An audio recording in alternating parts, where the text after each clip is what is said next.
Shalom, shalom, shalom, Elohim. Peace be on you. Yisra, Yael, Yehonathan, Da. We with you here humbly so on another edition of the B'milatar Shali series in his own words on Yahweh for Hebrews and Christians. This will be released on February the 11th, 2024, the year of their Lord. Hallelujah.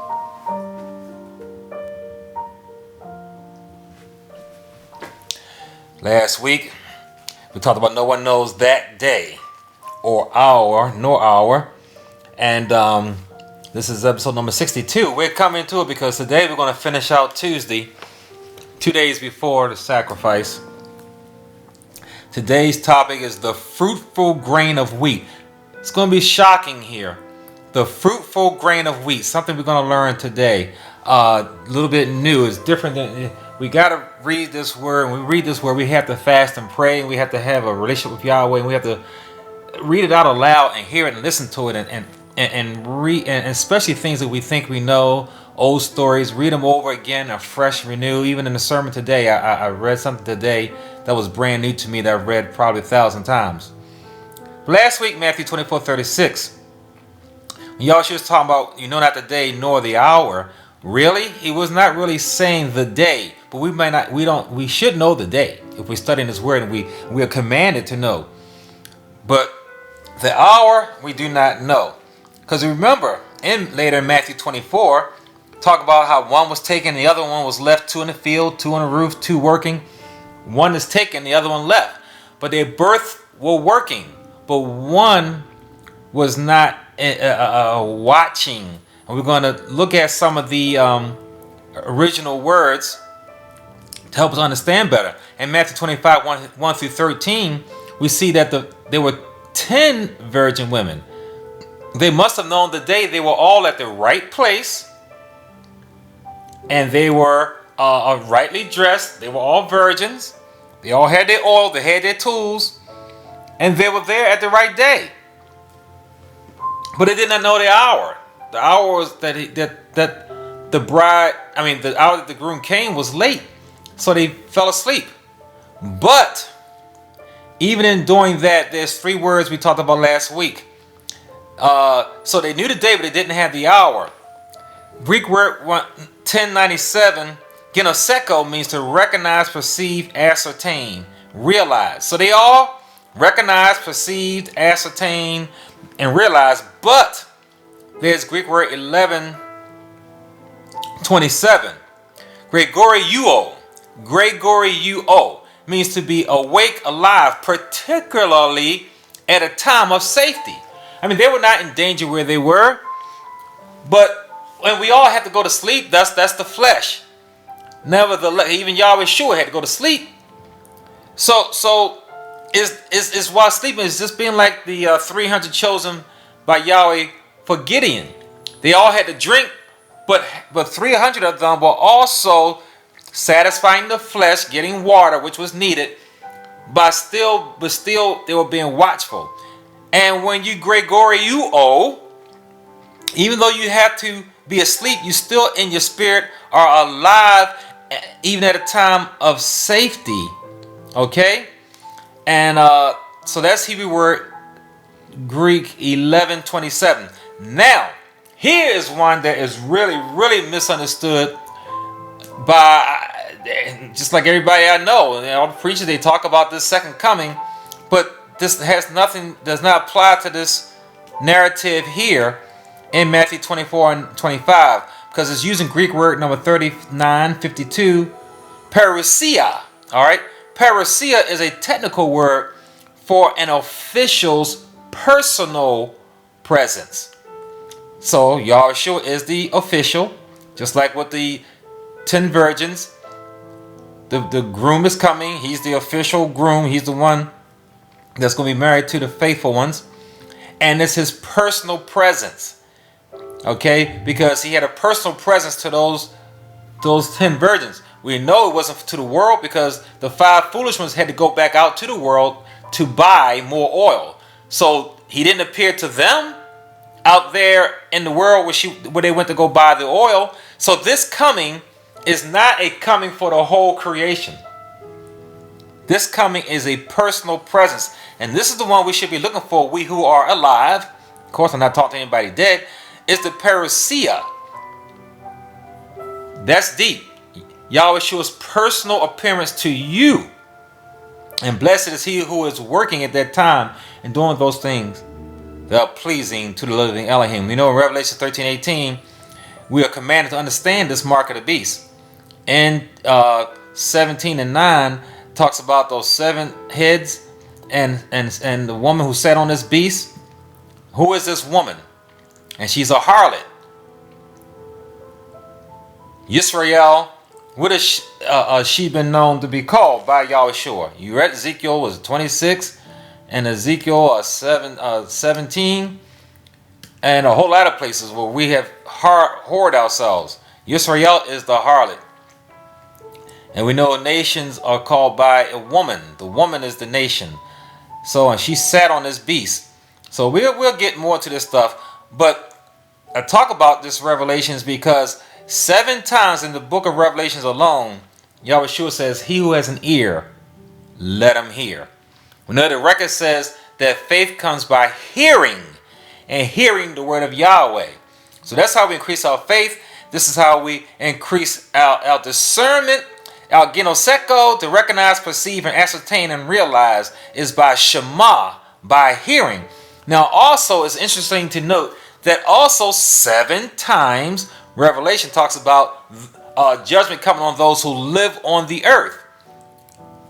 Live on the earth. Well, wait a minute. The remnant are on the earth. They're alive. So apparently there's some kind of a different meaning to those who live on the earth.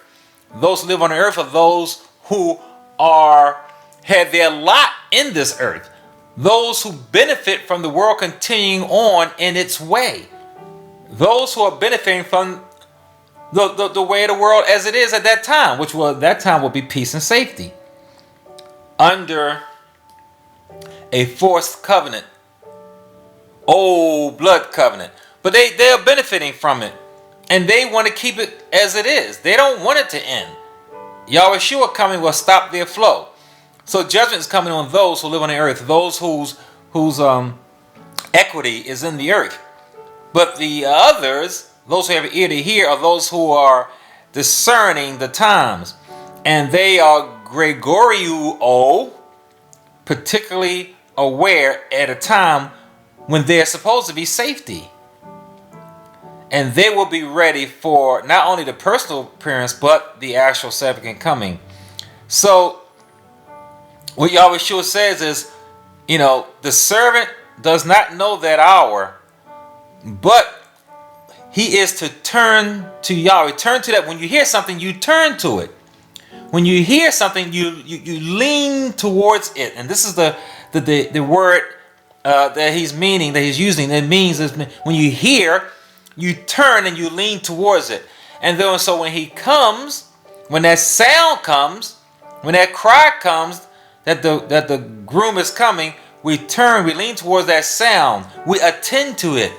When he comes, blessed is he who is found working at that time, doing his work, being fruitful, multiplying in his work, doing those things, feeding the sick, the hungry, visiting the poor, the lame, healing, doing his works. That's what we should be doing when he appears to us. Okay? So this is important. Okay? Now, for today, the fruitful grain of wheat, we're going to go to John. We haven't gone to John too much in this Bimilo Tar Shali series, but we definitely, it's a different kind of book with different kind of revelation. So I'm going to read through it first. John 12, 20 to 26, and then we'll break it down a little bit. Okay? So we got John 12, 20 to 26. And it reads, "Now there were certain Greeks among those who came up to worship at the feast. Then they came to Philip, who was from Bethsaida of Galilee, and asked him, saying, Sir, we wish to see Yahushua. Philip came and told Andrew, and he in turn, Andrew, to Philip told Yahushua. But Yahushua answered them, The hour has come that the Son of Man should be glorified. Most assuredly I say to you, unless a grain of wheat falls into the ground and dies, it remains alone. But if it dies, it produces much grain. He who loves his life will lose it, and he who hates his life in this world will keep it for eternal life. If anyone serves me, let him follow me. And where I am, there my servant will be also. If anyone serves me, him my Father will honor. Wow. Now, realize we're still in Tuesday afternoon. This has been a long, draining Tuesday.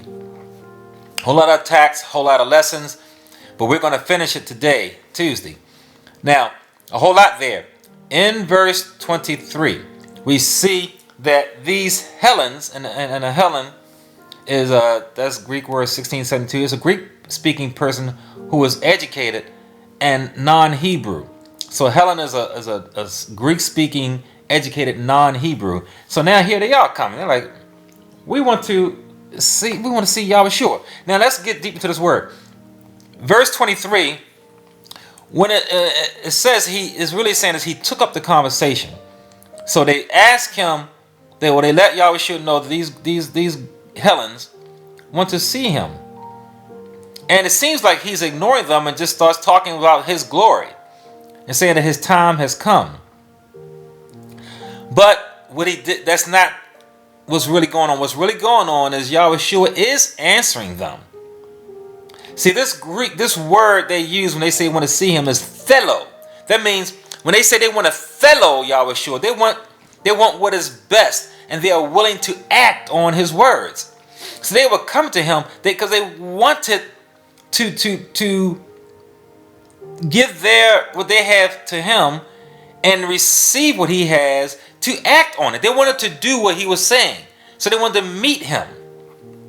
And this word they use is thelo.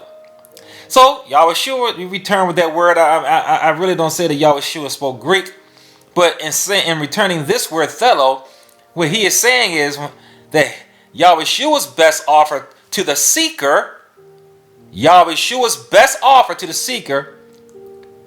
is to birth in them faith for them to believe in him. So in English, it says here, the hour has not come that the hour has come that the Son of Man should be glorified. So most assuredly I say to you, unless a grain of wheat falls into the ground and dies, it remains alone. But if it dies, it produces much grain. He was answering them saying, you know what? I'll be glorified. You want to act on my word? I'll be glorified in you when you believe in me.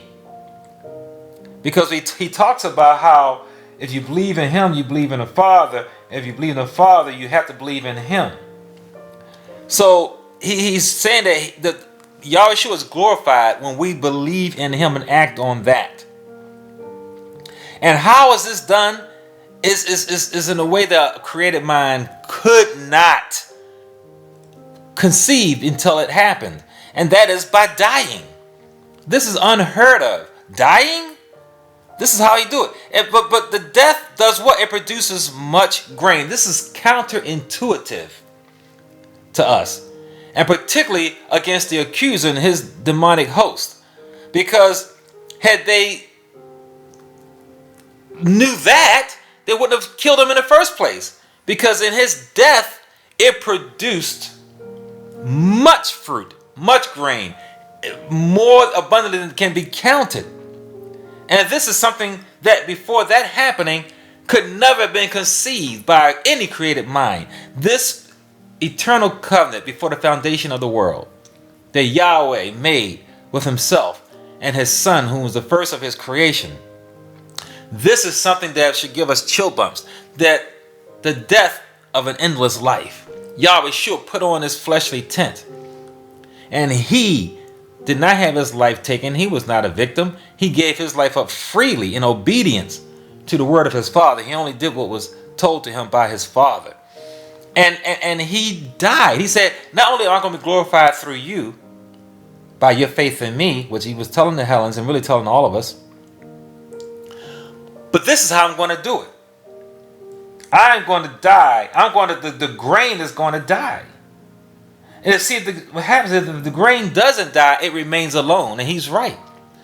A seed is going to remain a seed if it doesn't die. And it dies by being planted, and then it breaks apart. And it grows into whatever it's supposed to be. If it's a fig seed, it'd be a fig tree. A mustard seed would be a mustard tree. Whatever it is. Apple seed be apple tree. But that initial seed dies, and it grows up as it gets the fertilizer from the earth, water, sun, fertilizer, and all that stuff. And it grows, and it produces. Yahweh Shua, he's fine on his own with his Father. But in order to gain us, he had to die. Hallelujah. That's a beautiful thing. And this, even after telling the world how he was going to do this, they didn't get it. See, let's support this. Hebrews 9, 16 and 17. I don't think I was going to originally go there, but let me go ahead and read that. Hebrews 9.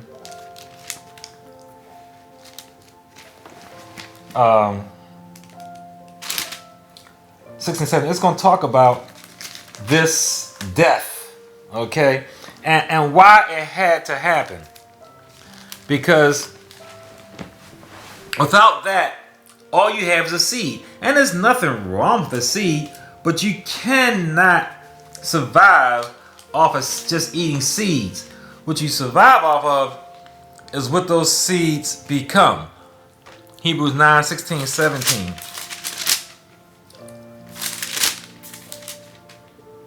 And then reads, for where there is a testament, there must also be necessity, death of the testator. Because a testament is enforced after men are dead, since it has no power at all while the testator lives.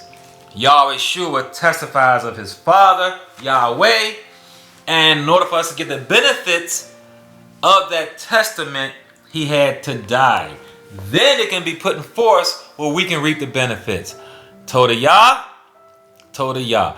Now let's go back to our narrative in John 12 and look at verses 27 to 36. Okay? Yahweh Shua again talking about this death. Now my soul is troubled, and what will I say? Father, save me from this hour. But for this purpose I came to this hour. Father, glorify your name. Hallelujah. Hallelujah. Then in voice. Now this is the part that I want to get you to think about. Consider this. Listen to this. Yahweh Shua is talking to his Father, and he asked him to glorify his name. This is one of the few times in all the so-called Bible where Yahweh himself is speaking. Because all that stuff from Mount Sinai and all that was Yahweh Shua. Throughout the Bible is Yahweh Shua speaking, but this is one of the few times where Yahweh Shua is speaking.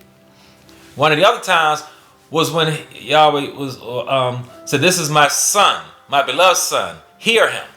That was Yahweh himself speaking. He's going to speak again right here.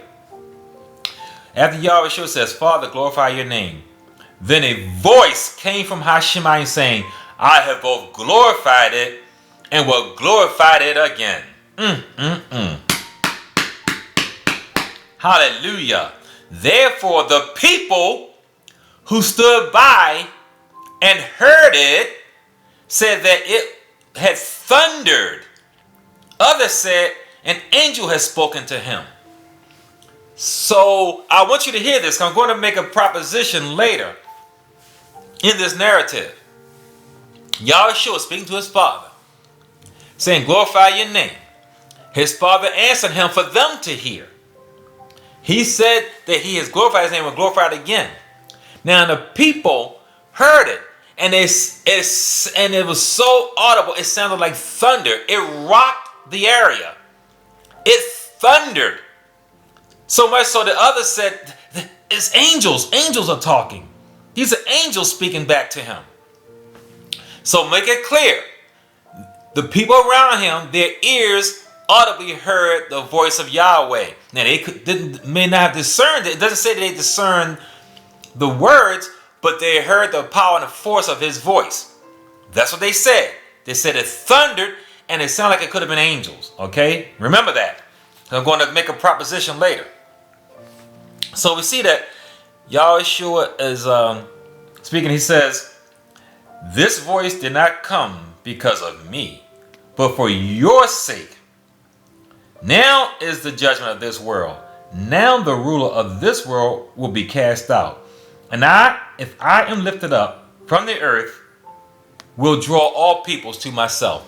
So Yahshua, here's a witness. He's saying, okay, you heard that voice. Yahshua didn't need to hear that voice. He hears it all the time. But Yahweh allowed their ears to hear it for their sake. See? Why? Because now they can be judged because they heard it. Now, do you have it in your heart to hear? Not just your ears. Do you have it in your heart to hear? He says, now is the judgment coming. You heard his voice. And then he says, once again, talking about his death, if I am lifted up. And how was he lifted up? On that almond tree on the Mount of Olives. And he said, I'll draw all men towards me. All men. From top to bottom, bottom to top, all go through Yahshua. Everything goes through this man. Everything.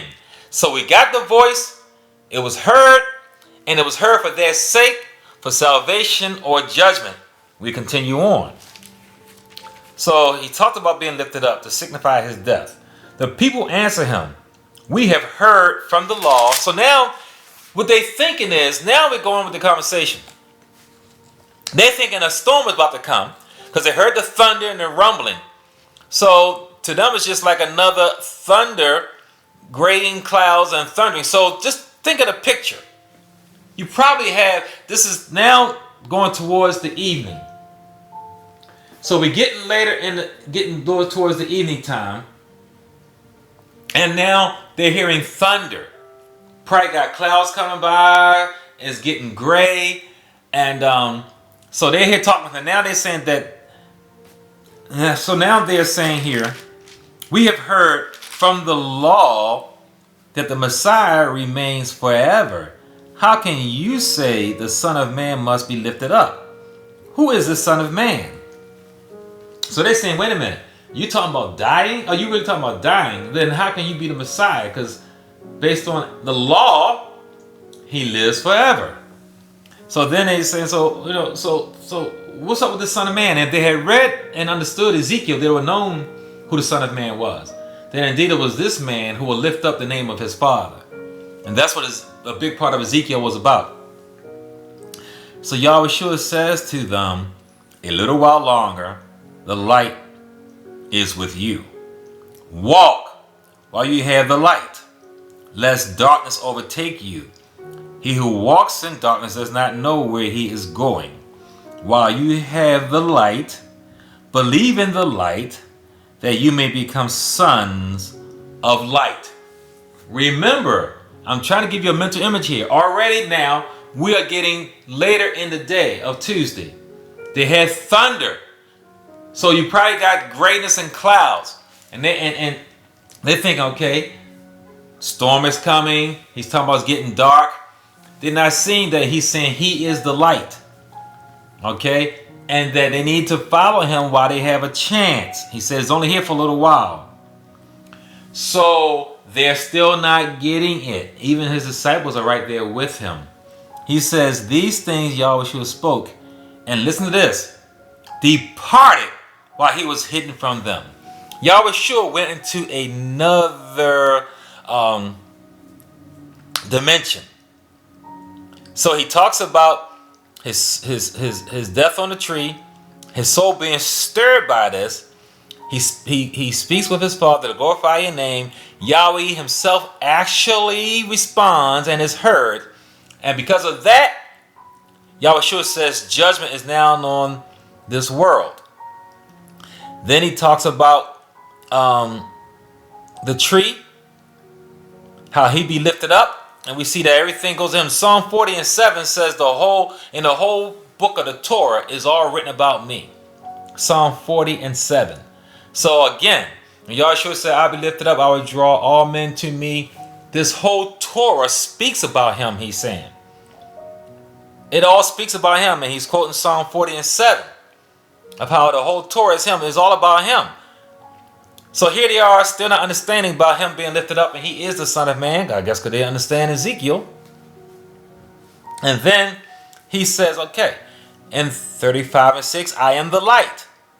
Then it says he was hidden from them. So right before their face, he used that secret letter. Remember, there are 22 letters in the Hebrew alphabet. One of those letters is a movement you can make that causes you to go into another dimension.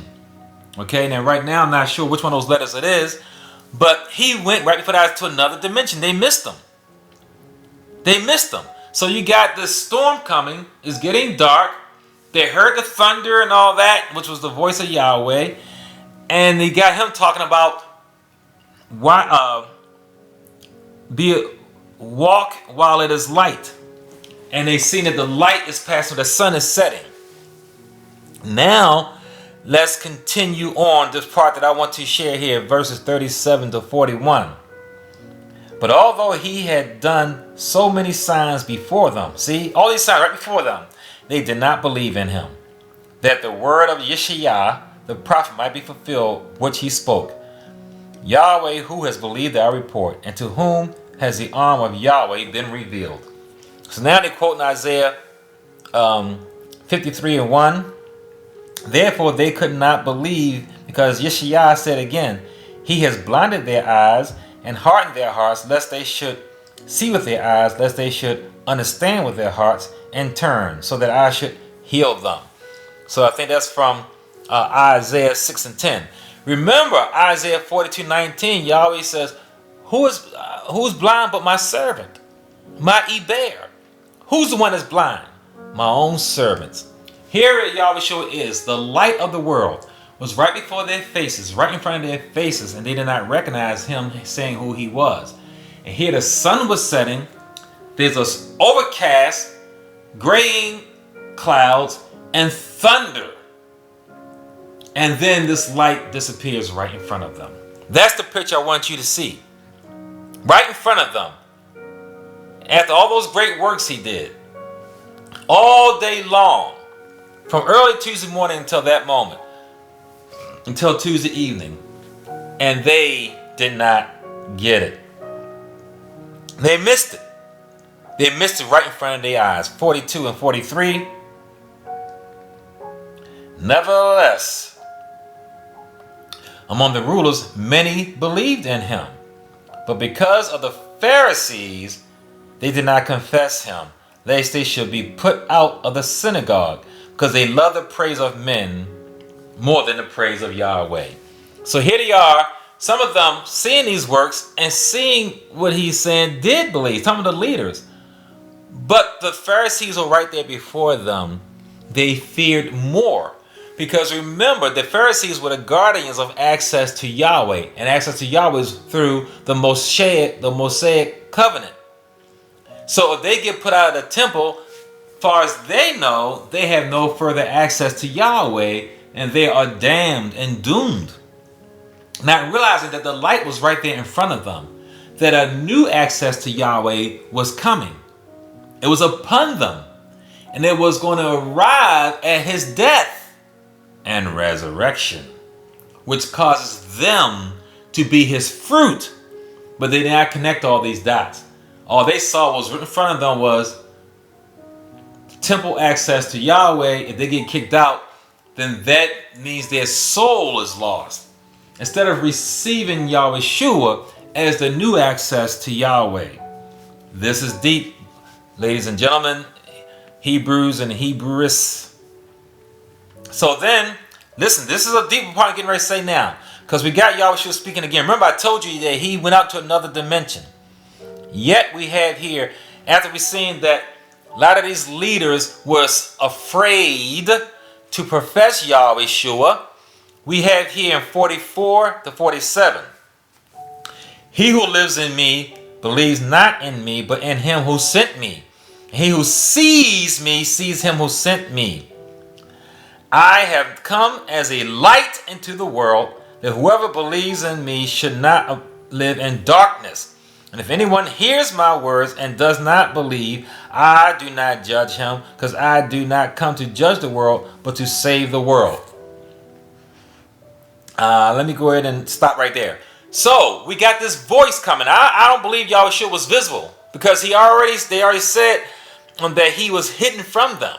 Now I believe, just like when his father thundered, Yahushua's voice was thundering. And because he keeps playing on this word of light, how you see the light and you believe the voice of his father. See how he's using light, and seeing him, you see the father. Seeing the father, you see him, and talking about light.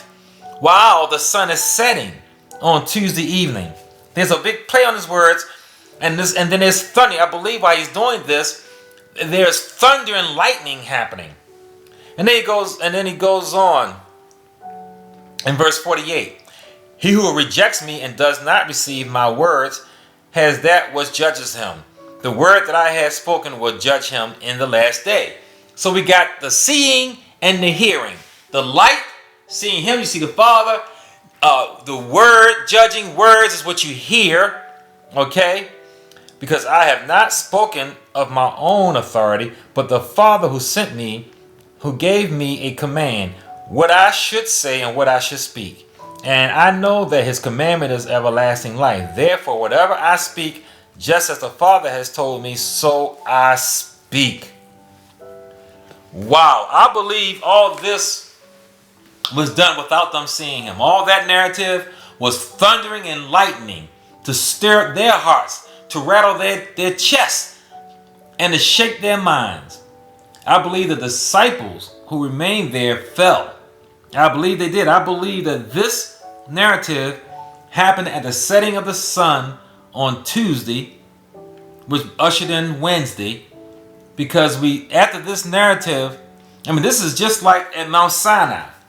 The thundering and all that, the whole world heard all that. But what they basically are hearing is what they think is a meteorological episode. But no, this is the voice of Yahweh. The voice of Yahushua. I think this was what was going on here. Thundering and lightning. And it was gray and dark and gloomy. The sun is set. Because the narrative picks up, there's nothing, it speaks of nothing happening on Wednesday.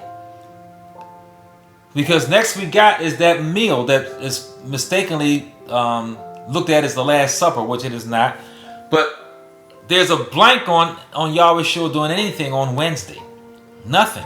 I believe he remained in that dimension. I think he remained in that dimension, and it was during that time he had a whole day to get himself shored up and strengthened up and girded up by ministering Malachim. Minister him for a whole day. Because then we're going to pick up this narrative. It's going to be on a Thursday morning. Because on Thursday evening is when he is strung up for us. Wow, hallelujah. Oh Yahweh, please give them an ear to hear what was shared by your humble Eber this day.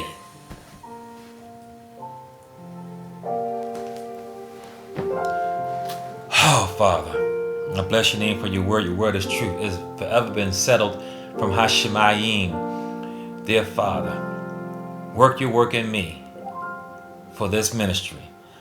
Toda Yah, join us next week, and we're going to pick up on Thursday. Toda Yah.